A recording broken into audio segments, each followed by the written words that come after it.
From KOB4, this is Eye on New Mexico.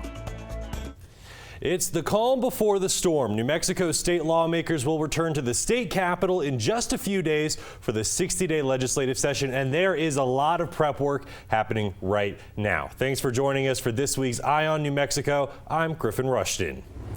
Most of New Mexico's state agencies and offices are planning to ask state lawmakers for a funding boost. And we're going to hear about the Office of Broadband Expansion's request in just a little bit. But first, we are taking a look at what could be one of the more contentious proposals this legislative session. We're, of course, talking about Bernalillo County District Attorney Sam Bregman's ambitious plan to rewrite New Mexico's juvenile justice laws, more commonly known as the Children's Code. Bregman's office unveiled a sweeping set of 36 proposed changes back in October, all aimed at addressing a surge in juvenile crime here in Bernalillo County.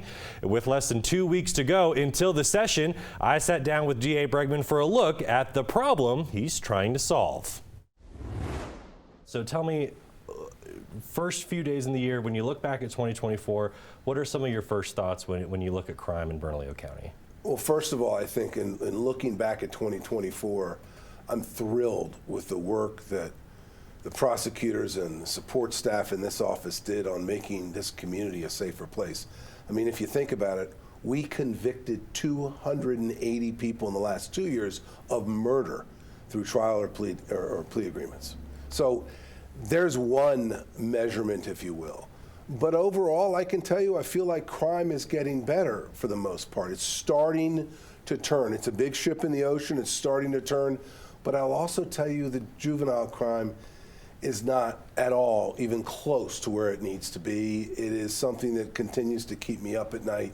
Kids with guns is just out of control in a big way. Bregman's office handled 761 total juvenile cases in 2024, and that includes 155 cases involving guns in some capacity. It's a significant step down from 2023's numbers, but still extraordinarily high. Listen, when it comes to teen crime, we always have young people who make mistakes. I made a mistake when I was growing up, and plenty of them, I'm sure. It's just when you mix the guns into the equation of bad choices by kids and juveniles, there's horrific results. There's people that die. Families' lives are destroyed. And the more and more we look back at this, the more and more I'm convinced that we didn't do a service to the kid that got in trouble either, because now we're sentencing him perhaps to prison for the rest of his life. Instead of catching him early on when he first got in the criminal justice system, when he stole that car, and he stole a second car or a third car, really having some consequences. And so I think overall, kids are going to get in trouble. We know that. We know that. But the violent nature with guns is so extremely concerning. I mean, you can't take it back when you kill somebody. I don't care if you're 14 years old or 40 years old, you can't undo that. And so lives are destroyed when kids mess around with guns. You know, I'm curious to ask about the attitude you see with these teens. So we know when guns are involved, it's worse. Are we seeing, let's say, the same attitude with these teen suspects now than, let's say, 10 years ago, but now there's guns involved? Or are kids becoming a little bit more reckless, so to speak, with some of these crimes? I think they're becoming more reckless. I think the whole glorification of guns on social media has affected young people to the extent that they somehow think it's cool to pretend they're a mini cartel member, if you will. And they go around and play with guns, but they don't understand the consequences of using a gun in a crime because they were never taught any consequences earlier on. And so it just ends up that the first time off and that we have children or juveniles getting consequences is when they're sentenced to murder. Bregman says there are 19 juveniles charged with murder in custody right now, an alarming number he attributes to a widespread lack of fear of consequences. And I've talked to so many people and so many young people and kids about guns and about juvenile crime. And I can't tell you how many times they've come up to me and said, you know, our friends here at school, they say it's all going to be erased when we're 21. You're going to be out at 18. It's no big deal. Everything's erased. And we don't even go to jail. I've had cops tell me that they have juveniles in the back seat And the cops will go, we're going to the D home, and they go, they're not even going to let us in the D home. You're taking me home to my mom and dad. And it's happened. Because the D home, unless you have a gun involved, lets in very few, even after a deputy sheriff or a police officer has arrested that juvenile. So it seems these teen suspects know the system is not going to stop them, is not going to get in the way here. Teen suspects know the system, not only because they communicate at school, for example, or things like that, but social media. Now they can send something out and instantaneously 200 other kids can see it. And so, yeah, they say, hey, I got busted last night for a stolen Kia. Not even going to spend, didn't even spend an hour in the D home. What does that teach them? I'll go out and do it again. But maybe I picked up a guy to do it with me and he had a gun on him. Maybe some people were looking threatening towards us, so the guy that I picked up in the car with the gun, he took a shot at him. That guy's dead, the other guy's dead. Now both of them are charged with murder. It's a scary system that we have. And listen, a big part of it is because our laws and our juvenile code has not kept up with the times that we live in. Our juvenile code has not been updated since before the iPhone was invented. It was updated last in 1994. That was a long time ago. I didn't have gray hair then, I can promise you that. So let's now pivot. We've talked about the problem. Let's talk about the potential solution here. You have a pretty comprehensive plan to update the children's code. Tell me a little bit about where you're at right now in this process. You guys have been working on this for months now. Where are we at in this process of bringing this to state lawmakers? We decided in this office that we were going to have our juvenile prosecutors, other folks in this office, take a real hard look at the entire children's code. We came up with 33 amendments, 36 amendments to the children's code that we believe would make a difference. And just some top line ones, for example.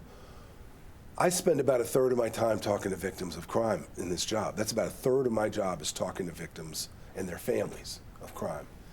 It's very hard to explain to a family who's lost a loved one, a child, that their kid died at the hands of another child.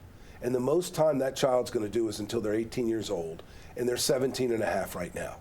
Because for whatever reason, the best charge we could put on them was second-degree murder, not first-degree. First-degree murder is the only charge right now we can charge as an adult. Second-degree murder needs to be charged as an adult, and we're making that suggestion. Rape needs to be charged as an adult. Voluntary manslaughter needs to be charged as an adult.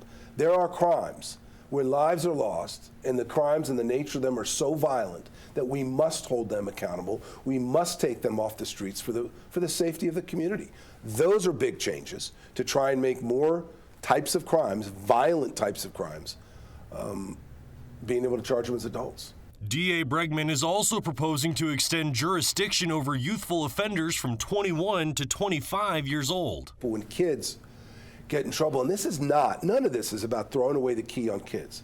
We're not talking about shoplifting. We're talking about serious violent crimes.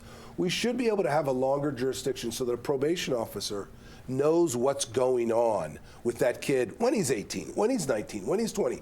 We started a gun team here. The biggest proliferation of gun shootings right now is between the age of 18 and 25. They're still getting into a lot of trouble. Just because they turn 18 doesn't mean they don't continue to do gun crimes. So we need to have probationary services looking after these young people, not looking after them, but making sure they're following the rules. And so I think that's a very important one as well. We'll have more with DA Bregman after a quick break, including really the most important question right now: are state lawmakers on board? We'll be right back.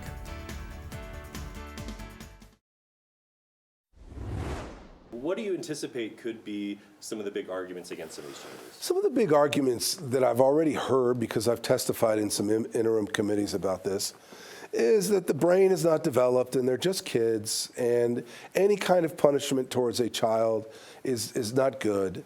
And they'll point to one study or another study that says it's not good for children to have consequences. In fact, I was at a juvenile court meeting 6 months after I became DA, and I said, we need to have consequences for these children. So we can't use that word. We use the word responses. Come on. I may be a dinosaur, but I got to tell you something.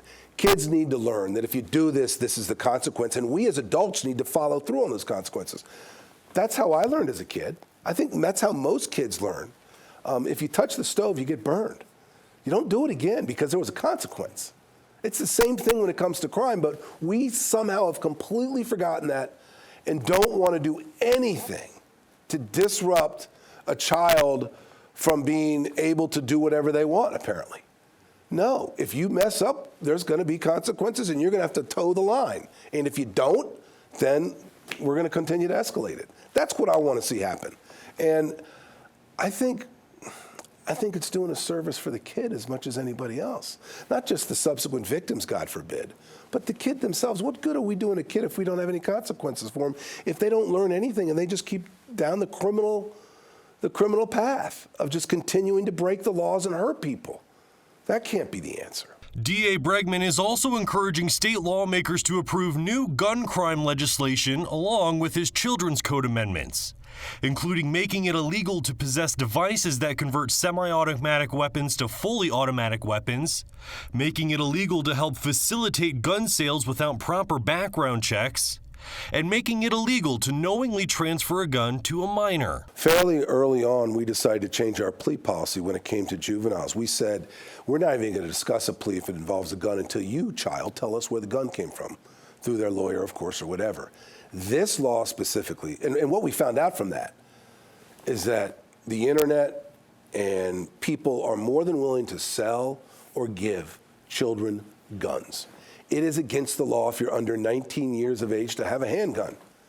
So if you sell or give a gun to a kid, that ought to be a serious crime.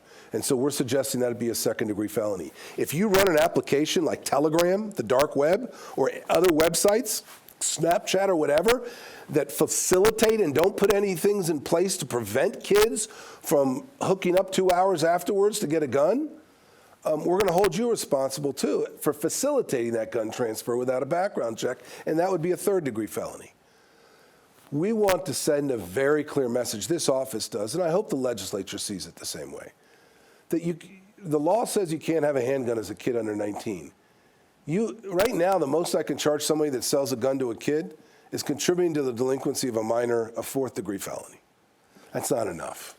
I want to go after these people who are peddling guns to our kids. Bregman also wants state lawmakers to expand New Mexico's current human trafficking laws. We've seen this bill before. They've tried to raise the penalties. We literally just saw a case this past weekend. We're dealing with human trafficking. Why is this something we got to do now? In my role as chairman of the Organized Crime Commission, we ran an operation, for example, last year, where it was called Operation Disruption. We were doing our best to disrupt the cartels, committing the crime of human trafficking on the border, and we literally rescued 200 migrants' lives. And we had people there that we knew were trafficking these individuals. But because of the way the law was written, we couldn't charge a single one of them with human trafficking. That is a despicable crime. Everything from labor trafficking to sex trafficking. I think it's clear that the Organized Crime Commission has busted, I think, about 10 massage parlors now. They've confiscated over $90,000 in ill-gotten proceeds. And we know that there are women in those sex shops or massages that are committing sexual acts because they're forced to. And we don't have the law, I think, on the books necessary to get the job done in prosecuting those POSs who are willing to do that. What's your attitude as you get ready to head up to Santa Fe for this session? Are you optimistic, or are you worried that we could see a lot of squabbling over this? You know, where's your head at right now? I'm hopeful. I will tell you, I know the legislators have a very tough job. They get pulled in a lot of different directions when it comes to specific legislation. I get that. I understand that. I'm hopeful, though, because I have at least I've spoken to many legislators who have a sense that the community is just simply demanding that they do something about crime. None of the things I've just suggested is a magic wand where crime will end the day they pass that law if they do. But I think the people would be so hopeful if they saw our legislature try and get something done. And I think that's what they want out of their leaders. I think we have a crime problem in New Mexico. I'm sick and tired of seeing us as number one in the country for crime. Let's try things, because we know the definition of insanity, for example, when it comes to juvenile crime, is to do the exact same thing and hope for a different result. That's the definition of insanity. And certainly that's not going to reduce the number of kids who are sitting in the D home charged with murder. A group of Democratic lawmakers, some not usually associated with crime-related bills, are expected to carry Bregman's proposals during this upcoming legislative session. Public safety is not the only issue state lawmakers will be talking about, though. After the break, we're sitting down with the man overseeing New Mexico's broadband expansion efforts.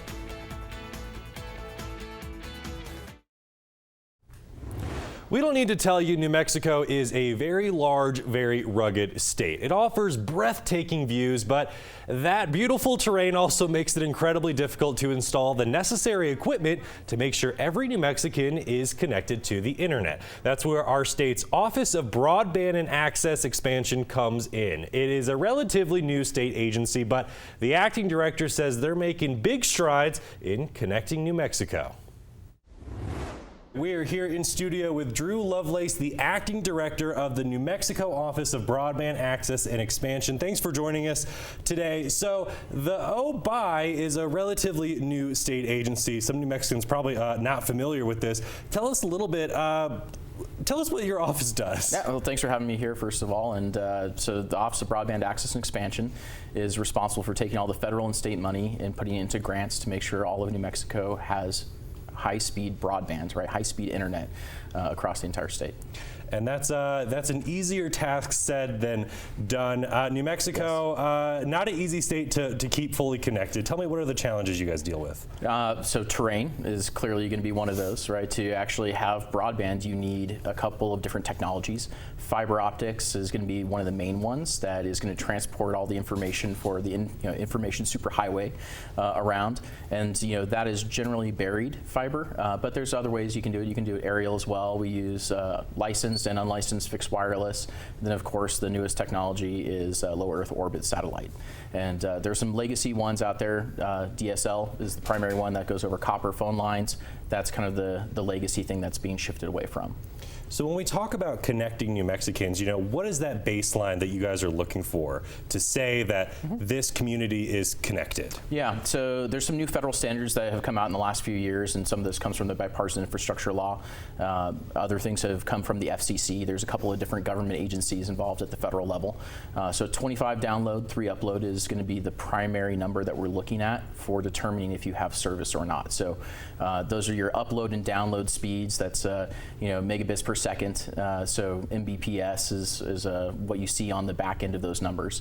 And when we actually look at served, we want to see 100 download, 20 upload as the new federal standard. So there's kind of these 3 categories we talk about. So the unserved we mentioned as 25.3 or less. Between that 100 download, 20 upload, and that 25 download, 3 upload, that's going to be that underserved category, and anybody who's above is going to be in the served. So those are the 3 big denominations that we look at. So when we're talking about that underserved or just not served at all, how much of New Mexico right now is still not really connected to the internet in any way? Yeah, so we've done a lot of work in the last couple of years. When we started about 2 years ago, it was about 85% of New Mexico that had service, right, that met those definitions. So those households, and then kind of 15%, and we're still right about that number today. But in that 2 years, we've actually done a lot of grant making, and so now we're talking about building infrastructure, which is a multi-year process. And so doing a lot of that grant work in the last couple of years, we're starting to see some of those first projects actually hit right now this month, being completed and getting households connected from our grants. So yeah, let's pivot right to the legislative session. It's a few weeks away. So tell us, what are you going to be asking for from state lawmakers? Yeah, so we have asked in for additional funds to help with the BEAD program, but the biggest program I really want to highlight is the $70 million ask for the Accelerate, Connect, and M. And this idea is we want to address a couple of the barriers to entry. So one big barrier to entry is getting a satellite receiver, right? For a lot of folks, the current player on the market is Starlink, but there are a couple others that are coming online in the next couple of years. So those satellite receivers are in that $600 price range, and that can be a lot of money for a lot of households, right? Just being able to pay for that part. Additionally, you have a monthly subscription. Currently, a Starlink subscription is about $120 a month. So that can be a barrier to entry and having that month over month, and so we're looking at a subsidy program. The third thing with a satellite program is if you actually have to put that receiver up yourself, self-installation can be a very big problem. If one can't climb on a roof, you're physically unable to, you're disabled. Those are big issues, let alone just technology sometimes is difficult for people. So, those are kind of the components that we're looking at out of this program. So a voucher program to address the receiver, and then we're going to look at a low-income household subsidy, and then we're going to look at some administrative funds to make sure that we can do installations and overcome some of those barriers. The $70 million, it seems to be focused on a satellite program. Is that the end goal for a lot of these communities, or are you guys looking at like some hardwired infrastructure? Yeah, so we've actually gotten a lot of money out of the federal government for the bipartisan infrastructure law. $675 million was allocated to us, and we've been doing the programmatics to jump through those hoops. The federal entity that oversees this is the National Telecommunications and Information Administration, and NTIA. Was a big mouthful, much like the Office of Broadband Access and Expansion. But that being said, the money that's flowing through the state, and we actually just launched that grant program. Again, we're going to announce the awardees. It can take 2 years just to get through the environmental permits, to get through the rights of way permitting, to be able to build the infrastructure, right? So again, we make the awards, but it's going to be 2 years until you might see a shovel in the ground, or 3 or 4 years until you see someone coming to do that, knock on the door and say, hey, we've got this program, let's get this fiber connected to your house. And so we want to try and bypass some of that with the Accelerate program and look at short-term and long-term strategies to make sure New Mexicans are not left behind.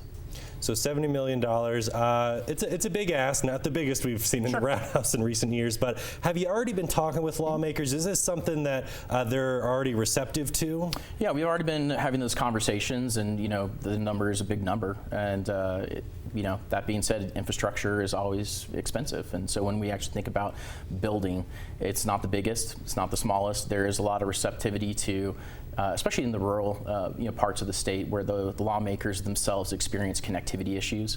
I think for a lot of the ones who live in the urban environments, they may not have that same day-to-day problem, but one of our biggest champions is right here in Albuquerque, and Senator Michael Padilla, and he's one of the sponsors for our office, and there's a whole lot of other representatives that have been incredibly supportive of the office. So fortunately, we've been able to make a lot of grants in the last couple of years, and I think a lot of people understand that we're trying to get connectivity across the entire state. So let's finish up with the big picture here. When people talk about connectivity, I think for a lot of people, it's easy to understand, like, oh yeah, like everyone should be connected, but why is it important nowadays? And you kind of mentioned with telehealth and all that stuff, but why is it important that New Mexicans do have these connections? Yeah, so at the highest level, right, internet is not a utility, but it has become the necessity in every part of our life. It again affects healthcare, it affects educational outcomes, it affects business opportunities, jobs, governmental services, and I'm sure we all like our favorite streaming service, or we like our favorite gaming device. All of these things connect us not only to the bigger world, but even to each other just down the street. And so it's the backbone of how we communicate with each other. It's the backbone of our economy as we move forward. And so if we're going to move into the 21st century fully and be engaged in a worldwide economy, it's the thing that we need to have across all of New Mexico, because you can be in a rural environment, you can be at home, and you can be working, you can be selling. Again, you can get your government connections. It's important in every aspect of our lives today. Well, thank you so much for taking time to talk with us in studio today. Thank you. Appreciate it. Thank you. The 60-day legislative session is scheduled to kick off on January 21st with the governor's State of the State address, and our team will have full coverage from the opening gavel to the closing gavel. Now, during the session, we're going to be providing weekly recaps of everything that happened in the Roundhouse right here on Eye on New Mexico. Thanks for watching today. We will be back next weekend with another Eye on New Mexico.